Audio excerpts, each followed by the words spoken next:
کبھی تو ہو سکتا ہے وہ موقع نکال کر دروازے پر اپنی جھلک دکھا جائے۔ ہم تینوں ماما خان کے چھت پر چائے خانے میں جا بیٹھے۔ سلیم نے دودھ پتی کڑک چائے کا آرڈر دیا۔ اس کے بعد سلیم نے اپنی جیب سے 3 بڑے کاغذ نکالے اور ہمیں دیے۔ ابے یہ کیا ہے؟ راجو بولا۔ میں اور ماجد بھی چونک پڑے۔ ان پڑھ ہو کیا؟ سلیم نے گھرکا۔ خود ہی دیکھ لو، یہ داخلہ فارم ہے، کالج میں تم تینوں کو داخلہ مل رہا ہے۔ ہمارے بہندے محلے ہی کے ایک سرکاری اسکول سے میٹرک کر چکے تھے، پھر کچھ سال 6 ماہ سے کالج میں داخلہ نہیں لیا تھا، نہ ہی ضرورت سمجھی تھی۔ ہمارے بڑوں نے بھی اتنا ہی پڑھا تھا، بلکہ وہ مڈل تک ہی پڑھ سکے تھے، پھر ساری عمر انہوں نے ملوں اور فیکٹریوں میں گزار دی تھی۔ لیکن ہمیں کیا ضرورت ہے اس کی؟ میٹرک کر لیا ہے، بہت ہے، ماجد نے کہا تو سلیم نے اسے گھور کر دیکھا۔ سوری یار، میں بھول گیا تھا۔ ماجد ایک دم خفیف ہو گیا۔ اسے یاد آ گیا کہ سلیم نے ہمیں اتنی مارات اور عیاشیاں دینے کے بعد سوال کرنے کا حق ہم سے چھین رکھا تھا۔ کالج آ جانا، 2 تصویریں اور بس، اس نے آخر میں کہا۔ فیس؟ راجو نے جھجکتے ہوئے پوچھا۔ اس کی ضرورت نہیں ہے۔ فیکٹری سے چھٹی؟ میں نے بھی لقمہ دیا۔ اس کی فکر مت کرو، وہ بولا۔ اگلے دن ہمیں سلیم کے بتائے ہوئے کالج میں داخلہ مل گیا۔ کبھی ہم کالج آتے، کبھی فیکٹری جاتے۔ زندگی مزید ٹھاٹ باٹ اور ہنگامہ پرور محسوس ہونے لگی تھی۔ ہم نے تو زندگی میں کالج کا ماحول نہیں دیکھا تھا، اب تو اور بھرپور زندگی کا مزہ محسوس ہونے لگا۔ ماجا اور راجو تو پڑھائی میں بالکل بھی دلچسپی نہیں لیتے تھے، مگر مجھے چونکہ پڑھنے کا شوق تھا، اس لیے میں سنجیدگی سے پڑھائی میں مشغول رہنے لگا۔ لیکن جانے کیا بات تھی کہ میرے اندر کی ایک کھٹک کم ہونے کا نام نہیں لیتی تھی۔ کچھ ایسا لگ رہا تھا کہ یہ سارا کچھ ہمارے ساتھ ہی نہیں بلکہ سلیم کے ساتھ بھی ایک پہلے سے منصوبہ بندی کے تحت ہو رہا ہے۔ راجو اور ماجد کو اس کی چندہ فکر نہیں تھی، مجھے بھی بس ایک حد تک ہوتی، اور پھر وہی غل غپاڑا۔ ہماری سمجھ میں نہیں آ رہا تھا کہ ہمیں کالج میں داخلہ کیوں دلوایا گیا ہے۔ سلیم سے ہم پوچھنے کی یوں بھی روادار کب رہے تھے، بس وہ جو کہتا وہی ہم بجا لاتے۔ میں نے البتہ ایک دن ہمت کر کے پوچھ لیا، یار آخر ہمیں کون اس قدر شریف بنانے پر تلا ہوا ہے؟ کبھی ماں باپ نے ہمیں کالج میں پڑھانے کا خواب تک نہیں دیکھا، اور تم ان سے بھی بڑے؟ سوال نہیں، صرف کام، اور جو میں کہوں وہی کرتے جاؤ۔ سلیم نے سنجیدگی سے میری بات کاٹتے ہوئے کہا۔ ارے یار وہی تو کر رہے ہیں، ماجا بولا۔ اسی کے سر پر بھوت سوار ہے، ماجا نے میری جانب اشارہ کرتے ہوئے سلیم سے کہا۔ یہ کہتے ہیں کہ آخر معلوم ہو دنیا میں ہمارا ایسا کون خیر خواہ پیدا ہو گیا ہے جو ہمیں پڑھا لکھا آدمی دیکھنے کا خواہش مند ہے۔ پڑھا لکھا؟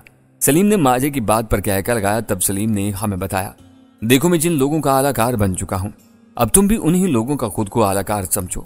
مجھے بھی ایسے ہی احکامات اوپر والوں سے ملتے ہیں، یعنی باز اقبال کے ذریعے۔ سچی بات کہوں اب مجھے خود بھی نہیں پتا ہے کہ آگے ہمیں کیا کرنا ہوگا۔ ماجے اور راجو کو تو اس کی فکر نہ ہوئی، مگر میں سلیم کی بات پر الجھ کر رہ گیا تھا۔ میرے سامنے ابھی تک یہ بات واضح نہیں ہو پا رہی تھی کہ آخر وہ کون لوگ ہیں جن کے ہم اعلی کار بن چکے تھے۔ جب تک انہوں نے کوئی غلط کام ہم سے کرنے کو نہیں کہا تھا مجھے تسلی رہی تھی، لیکن اب مجھے ایسا لگ رہا تھا جیسے ہمیں نادانستگی یا غیر علمی میں رکھ کر رفتہ رفتہ کسی اندھے کے جال میں پہلے پھنسایا جا رہا ہے، اور جب ہم بالکل بے بس ہو جائیں گے یا پوری طرح ان نامعلوم لوگوں کے دام میں آ جائیں گے تو یہ رسی کھینچ کر ہمیں اپنا قیدی بنا کر چھوڑیں گے۔ تب ہم پوری طرح ان کی گرفت میں ہوں گے اور ان کے کسی بھی ایسے کاموں سے انکار نہیں کر پائیں گے جو غیر قانونی کے زمرے میں آتے ہوں گے۔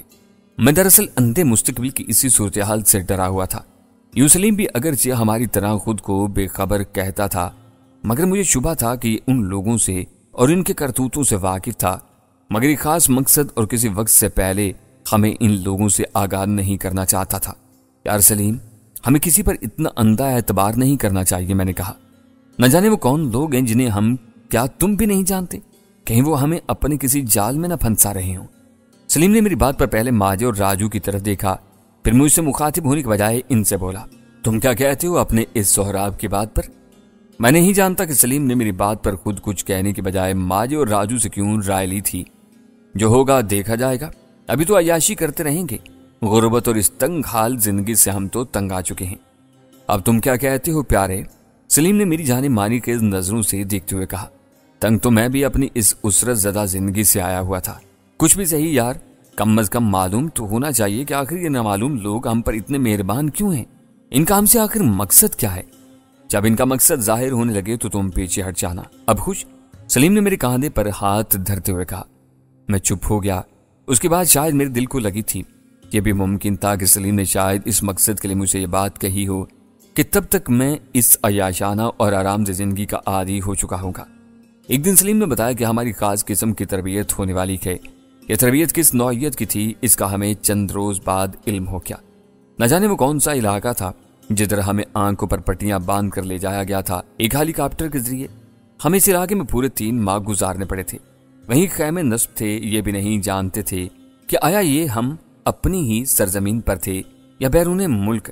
تاہم اس اندھے سفر سے اندازہ ہوا تھا کہ یا تو ہم کسی پڑوسی ملک میں تھے یا پھر اندرون ملک کسی دور دراز مقام پر جہاں خشک پہاڑیاں تھیں اور لک و دک صحرا تھے۔ ہم نے گھر والوں سے یہی بہانہ کیا تھا کہ ہماری مزید ترقی ہونے والی ہے اور ہمیں سپروائزر کی ٹریننگ کے لیے دوسرے شہر جانا پڑ رہا ہے۔ فیکٹری سے ہمیں تنخواہ برابر ملتی رہی جو گھر والوں کو پہنچ جاتی تھی۔ اس ٹریننگ میں دو بدو لڑائی بڑھائی کے علاوہ ہر قسم کے اسلحے کا استعمال، خود ساختہ دستی بم، پیٹرول بم کی تیاری اور بارودی مہارت کے ساتھ خنجر زنی کا ہنر بھی شامل تھا۔ حقیقت یہی تھی کہ مجھے یہ سب کچھ ٹھیک نہیں لگ رہا تھا، لیکن چاروں ناچار کرنا پڑ رہا تھا۔ کبھی مجھے یوں لگتا جیسے میں رفتہ رفتہ ایک دلدل میں دھنستا جا رہا ہوں۔ راجو اور ماجا تو بے حد خوش تھے۔ یوں ہم جب اپنی ٹریننگ مکمل کر کے اسی طرح اندھے سفر سے واپس گھروں کو لوٹے تو خود کو ایک جنگجو سمجھ رہے تھے۔ ہمیں ایک عدد لائسنس یافتہ ٹی پسٹل بھی دے دیے گئے تھے۔ میں تو یہ پسٹل گھر لے جانے سے ہی گھبرا رہا تھا کہ اماں یا راہیلہ کی اس پر نگاہ پڑ گئی تو ایک نہ ختم ہونے والے سوالوں کا سلسلہ شروع ہو جانا تھا اور وہ میری طرف سے کسی شبے میں پڑھ کر میری زندگی اجیرن کر دیتی۔ بہرکیف انہی دنوں کالج کے ایام میں سلیم نے ہمیں 2 بائکس بھی دلا دی تھیں، سیکنڈ ہینڈ مگر اچھی کنڈیشن میں تھیں۔ ایک بائک اب ماجد کے پاس اور دوسری میرے پاس تھی۔ راہیلہ کو بھی پڑھنے کا شوق تھا، یوں تو اس نے بھی میٹرک تک تعلیم حاصل کی تھی۔ مجھے کالج جاتا دیکھ کر اس نے بھی مجھ سے ضد کی تھی کہ میں اسے بھی کسی اچھے گرلز کالج میں داخلہ دلوا دوں۔ یہ سوچ کر کہ چلو یہ بھی پڑھائی وغیرہ میں مصروف ہو جائے گی اور میرا سر نہیں کھایا کرے گی، اسے میں نے داخلہ دلوا دیا اور کورس بھی لا دیا۔ وہ بیچاری خوش ہو گئی، میں بھی مطمئن ہو گیا۔ انہی دنوں سلیم کا ایک نیا حکم ہم پر صادر ہوا، وہ یہ کہ ہم اپنے ایسے ہم جماعتوں سے دوستیاں بڑھانا شروع کر دیں جو خود بھی غربت کی سی زندگی گزار رہے ہوں اور انہیں پڑھائی وغیرہ سے بھی کوئی دلچسپی نہ ہو۔ مطلب یہ تھا کہ وہ آوارہ گرد قسم کے ہوں۔ میں تو اپنی پڑھائی میں جتا رہتا، البتہ ماجا اور راجو چند ایسے لڑکوں کو اپنا ہم نواب بنانے میں کامیاب رہے۔ سلیم نے خود کو ان سے دور رکھا تھا۔ یوں میں سمجھا یہ معاملہ تہ در تہ چل رہا تھا۔ اب راجو اور ماجا سلیم جیسا رول پلے کرنے لگے تھے۔ پتہ انہیں بھی نہیں تھا کہ وہ ایسا کیوں کر رہے ہیں، کس کے لیے کر رہے ہیں، بس جو حکم تھا صرف اس کی تعمیل تھی۔ تم لوگ بالکل ٹھیک جا رہے ہو۔ اس روز کالج کی کینٹین میں سلیم نے ہم سے خوش ہو کر کہا۔ پھر ایک لمحہ توقف کے بعد اسی سرخوشی سے دوبارہ گویا ہوا۔ عباس نے بھی مجھے اجازت دے دی ہے کہ تم تینوں کو ان سے ملوا دوں۔